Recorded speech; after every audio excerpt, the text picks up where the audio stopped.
प्रभु यीशु मसीह का मीठे नाम से आप सभी को, मसीह जनता को मैं स्वागत करता हूं कि इस कॉन्सेप्ट को आप समझे, इस विषय को आप समझे। क्योंकि क्या फिल्मी गीते के धुन से प्रभु यीशु की गाने को गा सकता है? ये बात बहुत गंभीर बात है। इसको समझना सब आरसीपार को, सबको, म्यूजिशियन को समझना चाहिए। जो कि हम क्या गाते हैं, जो कि क्या हम भजन करते हैं, वो बाइबल बेस है या आत्मिक बातें हैं। इस चीज को आपको समझना होगा। तो इस वीडियो का द्वारा मैं समझता हूं आप बने रहे इसमें, इसको समझे। क्या फिल्मी गीते के धुन से प्रभु यीशु के गीत का गा सकते हैं आप? ये क्वेश्चन मार्क है। पहला तो कहता हूं कि ये टोटली गलत है। अगर फिल्मी गीत के धुन पर अगर प्रभु के गाने डालकर आप बनाते हो या गाते हो या उन गानों पे मसीह लोग एंजॉय करते हो, नाचते हो, तो ये टोटली गलत है। ये टोटल ही नॉन बिब्लिकल है। ये कोई भी स्टेटमेंट दे दूं, लेकिन टोटल ये गलत है। वो चाहे मुंबई का हो, वो चाहे कहीं का भी क्यों ना हो, सेवक कहीं का भी वारसीपर हो, ये टोटल मूर्खता है, टोटल मूर्खता है, टोटल गलत है। इसीलिए पौलुस कहते हैं कि एक मेज पे दो स्वामी कैसे बैठ सकता है? दो स्वामी का मतलब आप समझ गए। मसीह भी और संसार यानी कि शैतान कैसे एक मेज पे बैठ सकता है? तो ये विश्वासी और अविश्वासी मेलझोल नहीं है। क्यों कहा? इसको आप समझे। यूहन्ना 2:16 से 17 नंबर वचन कहते हैं कि जिसमें सांसारिक बातें हैं, जिसमें सांसारिकता है, उसको परमेश्वर का पास उसको काम नहीं कर सकता। परमेश्वर वहां काम नहीं कर सकता और परमेश्वर वहां वास नहीं करती। पहला यूहन्ना 2:17 लिखा है, संसार और उसकी अभिलाषा दोनों एक दिन मिट जाएगा। आपकी संसार, आपकी अभिलाषा दोनों एक दिन मिट जाएंगे, लेकिन जो परमेश्वर की इच्छा पर चलते हैं वो सर्वदा बना रहता है। और सुनिए, पहला करंथियों 3:19 कहता है, क्योंकि संसार का ज्ञान परमेश्वर के लिए मूर्खता है। संसार का ज्ञान परमेश्वर का नजर में मूर्खता है। कि ऐसा लिखा है कि वो ज्ञानियों को उनकी चतुराई में फंसा देता है। लिखा है संसार का ज्ञान परमेश्वर के निकट मूर्खता है। तो आप बताइए, ये जो हॉलीवुड, बॉलीवुड, टॉलीवुड और क्या क्या वुड है, आप समझदार है, आप समझ गए होंगे। आप इन सभी को प्रभु कहते हैं कि ये मूर्खता है। मूर्ख इसीलिए कह रहा है कि इनका जो सोर्स है, ये सब जो हॉलीवुड बॉलीवुड का जो सॉन्ग वगैरह, पिक्चर वगैरह जो भी आता है, इसका सोर्स कहां से है? सोर्स है लूसीफर, सोर्स है शैतान। लूसीफर से निकाल कर आने वाला, जो जैसा कहते हैं ना, मुन्नी बदनाम हुई, शीला बदनाम हुआ। आप सब जानते हैं कितना डेंजर गाने हैं। जितने भी है उनको, इनका सोर्स कहां से होता है? इनका सोर्स होता है लूसीफर। इसकी धुन कहां से बनाई होती है? उसकी बनाया हुआ धुन है। तो उस लोगों को, आपको प्रभु के गाने, उन लोग जिन्होंने ये गाते हैं, प्रभु के गाने के साथ जोड़कर, यीशु का नाम जोड़कर आपको गा रहे हो, इसमें आप नाच रहे हो, इसमें मसीह लोग तो मूर्ख टाइप के जो वारसीपर है, अगर वो कहते हैं ना, अरे ये बिब्लिकल है, अरे ये ऐसा चलता है, कहीं से भी आने दो सोर्स, प्रभु का तो नाम हो रहा है। तो परमेश्वर किसी भी, आपको एक बात बताओ, परमेश्वर किसी भी ऐसा वारसिप का मोहताज नहीं है।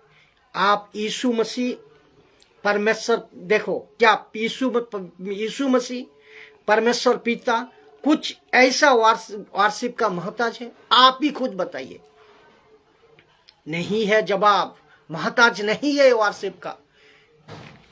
अभी जितने मुझे सुन रहे हैं आप सभी को बता दूं कि पृथ्वी पे आप और मैं परमेश्वर के लिए वारशिप ना करूं, बंद कर दूं, तो भी परमेश्वर को कुछ फर्क नहीं पड़ेगा, रद्दी भर भी फर्क नहीं पड़ता, नहीं पड़ेगा। क्योंकि करोड़ों करोड़ों स्वर्गदूत उसके पास में जो दिन रात उसकी महिमा कर रहे हैं, दिन रात महिमा कर रहे हैं। तो परमेश्वर को वो दो, परमेश्वर को वो देना है जो परमेश्वर को भाता है। ये वचन कहता है कि नहीं कहता?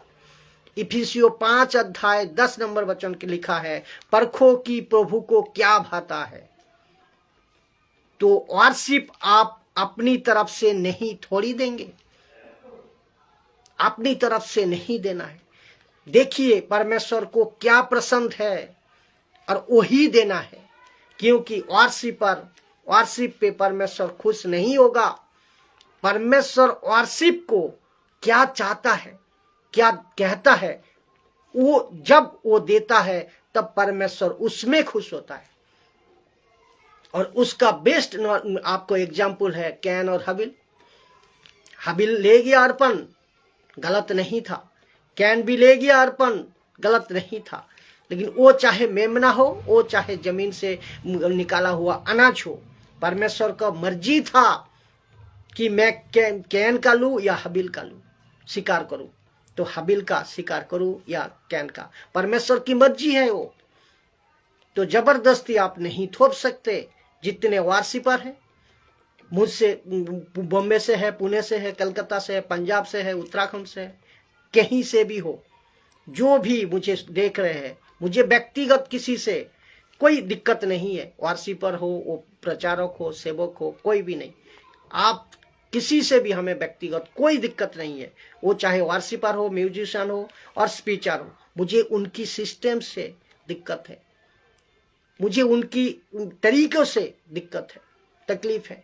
तो व्यक्तिगत मैं कहना चाहता हूं कि कभी गलत नहीं है। अब मैं किसी को गलत नहीं कर रहा हूं, आपको किसी को नहीं, जो वारशिपर, म्यूजिशियन, प्रचारक, कोई भी नहीं। आप व्यक्तिगत तौर पे किसी को मैं गलत नहीं, कभी नहीं कहता।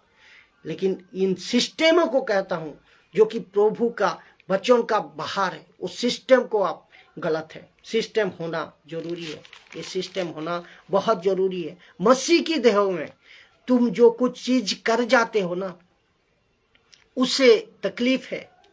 अगर वो ठीक नहीं है तो गड़बड़ है भाई। जिसके चलते कहता हूं कि परमेश्वर को जो भाता है वो दो, जो पसंद है वो दो। और एक बात ध्यान रखे, आत्मिक बातें हैं। सुनिए, नेशा करना, फिल्मी गाने का धुन प्रभु के गाने का साथ मिला को गाना, नाचना, उसमें एंजॉय करना, ये कौन करवाता है? एक स्पिरिट है। इसका पीछे एक स्पिरिट है कि दारू पिलाओ, इसका पीछे एक स्पिरिट है कि इसको व्यभिचार में डालो, उसका पीछे एक स्पिरिट है कि ऐसा गाना प्रभु का साथ लिखाओ जो गाना सांसारिक से जुड़े हुए, इसका एक स्पिरिट है। वैसे ही पिक्चर के गाने का साथ प्रभु का गाना जोड़ते हो, इसका एक स्पिरिट है, आपको करवा रहा है, जिसमें सांसारिकता, फिल्मी गाने, एक स्पिरिट है जो काम कर रही है आपका। और वो ऑटोमेटिकली आप फंस जाओगे जब वचन आपका अंदर नहीं होंगे। तो जितने लोग अभी सुन रहे हैं, आपको बताते चलूं, सुनिए, वारशिप पर कोई किसी को फर्क नहीं पड़ता। वारशिप कौन है आप, किससे कोई फर्क नहीं पड़ता। आप कोई बड़ा हो, आप जूनियर हो, आप छोटे हो, आप बड़े हो, पुराना हो, उससे गाने को, उसका गाने हिट हो गया, उससे कोई फर्क नहीं पड़ता। मायना क्या? देखो, मैंने कहा था कि पत्रोस को परमेश्वर की आत्मा भी लीड करता है। एक बात को ध्यान रखो, पत्रोस को परमेश्वर की आत्मा भी लीड करता है, तत्क्षणात फिर शैतान भी लीड करता है। वो जो लीड करता है ना, एक छोटे से लाइन है अपने जवान से जो निकाल देती है, एक छोटे से बात है जो अपने जवान से आप प्रभु को गलत बुलवा सकती है। वो जो करवाता है उस लाइन को आप परखा नहीं, पतरस ने परखा नहीं। वो थीन एक लाइन है, बारीकी की एक लाइन है, उसको नहीं जाना, उनको नहीं पकड़ पाया और स्प्रिट उसमें काम कर जाती है। और यही पता लगाना कि मुझे आप कौन लीड कर रहा है।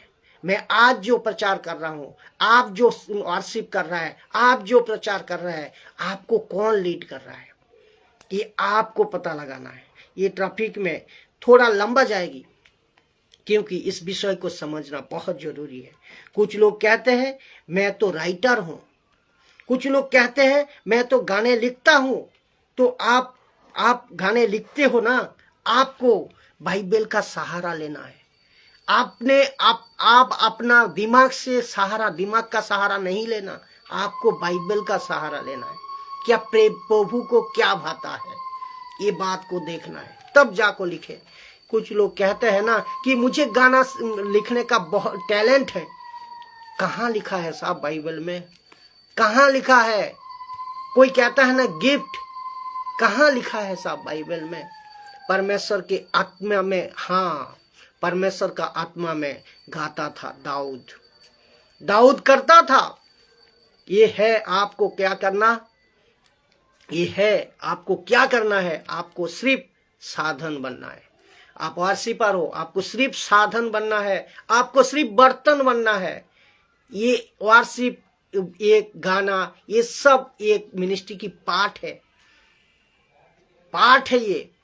तो आपको सिर्फ साधन बनना है, आपको सिर्फ बर्तन बनना है। महिमा परमेश्वर का आत्मा करेगा, महिमा परमेश्वर का आत्मा करवाएगा। तो वो जैसा चाह रहा है वैसा होना चाहिए, आपके मर्जी से नहीं। ये बात को ध्यान रखे। दाऊद गाता था। आप गाना लिखते हो, बाइबल के बेस होना चाहिए। आप स्पीकर करते हो, आप स्पीचिंग करते हो, बाइबल का बेस होना चाहिए। आप वचन सुनाते हो, बाइबल का बेस होना चाहिए। आप धुन लगाते हो, धुन बनाना चाहते हो, तो आपको बाइबल का बेस होना चाहिए। इसका मतलब क्या? आत्मिकता एक वचन है, मैं सुनाऊंगा आपको। किसी ने पूछा, इसको भी मैं आप जवाब दूंगा। इसीलिए एक जगह पे लिखा है कि आत्मिक गीत गाना गाया करो। ये क्यों लिखा है? फिर आप जैसा मर्जी गा रहे हो, आप जैसा मर्जी अपना मन से गा रहे हो, ये क्यों लिखा है? तो बाइबल की बेस कहाँ है आपका गाने में? जो फिल्मी गाने जोड़ देते हो प्रभु के साथ में, प्रभु के गाना के साथ में। आप सोचे, म्यूजिशियन, वर्शिपर, आप जो पास्टर जो सिखाते हो, करते हो, सोचे आत्मिक बातें से कनेक्टेड होना चाहिए आपका, सांसारिकता से नहीं। सांसारिकता का कोई कतई जाएगा नहीं है बाइबल में। अगर ऐसा कोई करता है वो बहुत पीटेगा, बहुत पीटोगे परमेश्वर के पास, सिंहासन के सामने। वो जो वचन है, मैं वचन पढ़वाता हूं, देखिए आत्मिकता। इसीलिए कहता ना, एक जगह पे लिखा है कि ये प्रमाण है इसका कि मसीह की वचन को अपने हृदय से अब अधिकाई से बसने दो। मसीह की वचन को बसने दो, अधिकाई से वचन को बसने दो। और सिद्ध ज्ञान सहित, सिद्ध ज्ञान का मतलब क्या? सही शिक्षा। कि एक वचन को एक अलग तरीका से समझा रहा है, एक वचन को और एक अलग तरीका समझा रहा है, लेकिन आप दोनों को कंपेयर करके बाइबल का जो सही कंटेक्स्ट है उससे लेकर आपको सिद्ध ज्ञान लेना है। सिद्ध 2-3 गवाहों के साथ, ये नहीं आप अपना मर्जी से डॉक्ट्रिन बना दे। तो ये सिद्ध ज्ञान सहित एक दूसरे को सिखाए, और सिद्ध ज्ञान का सहित दूसरे को सिखाए। और चेतावनी बोले तो आप चिताओ उसमें, और अपने में कृतज्ञता का साथ परमेश्वर के लिए भजन, कृतज्ञता का साथ, जिसमें आत्मिकता बना हो, जो बाइबल का बेस हो। भजन और स्तुति गान और आत्मिक गीत गाए। यहाँ तो लिखा है आत्मिक गीत गाए। तो प्रभु का आत्मा जो आपको बोलेगा उसी तरह आपको करना है। तो प्रभु का आत्मा बाइबल का बेस अनुयायी होना चाहिए। बाइबल का बाहर प्रभु का आत्मा लीड नहीं करता, नहीं सिखाता, नहीं कहता। वचन का बाहर पवित्र आत्मा कुछ नहीं करता, ना परमेश्वर करता है ना पवित्र आत्मा करता है। तो ये आपको समझ में होना चाहिए। तो वचन से या काम से जो कुछ भी करो, वचन से या काम से जो कुछ भी करो, प्रभु का नाम से करो। तो यीशु का बातें से ही होना चाहिए, बाइबल का बेस होना चाहिए, और उसके द्वारा परमेश्वर पिता धन्यवाद होता है। तो धन्यवाद करो, तो इसका मतलब यीशु का द्वारा ही परमेश्वर पिता, यीशु का वचन को आप सही मान रहे हो, यीशु का बातें को सही लेकर चल रहे हो, तो परमेश्वर पिता खुश होता है। ये है कंसेप्ट। तो आप फिल्मी गाने यीशु का गाने का साथ नहीं जोड़ सकते हो। तो आपका गाना लिखने का शौक है, बाइबल बेस बनाइए। आपका गाने का धुन देना है, बाइबल बेस दीजिए। आप एक बर्तन बने। और मैं और भी कह रहा हूं कि ये वर्शिप मिनिस्ट्री का एक हिस्सा है, ये मेन पार्ट नहीं है। ये समझकर गाया करें, समझकर प्रभु को स्तुति और आराधना करें। जय मसीह की आशा करता हूं इस वीडियो को आप समझे होंगे। जय मसीह।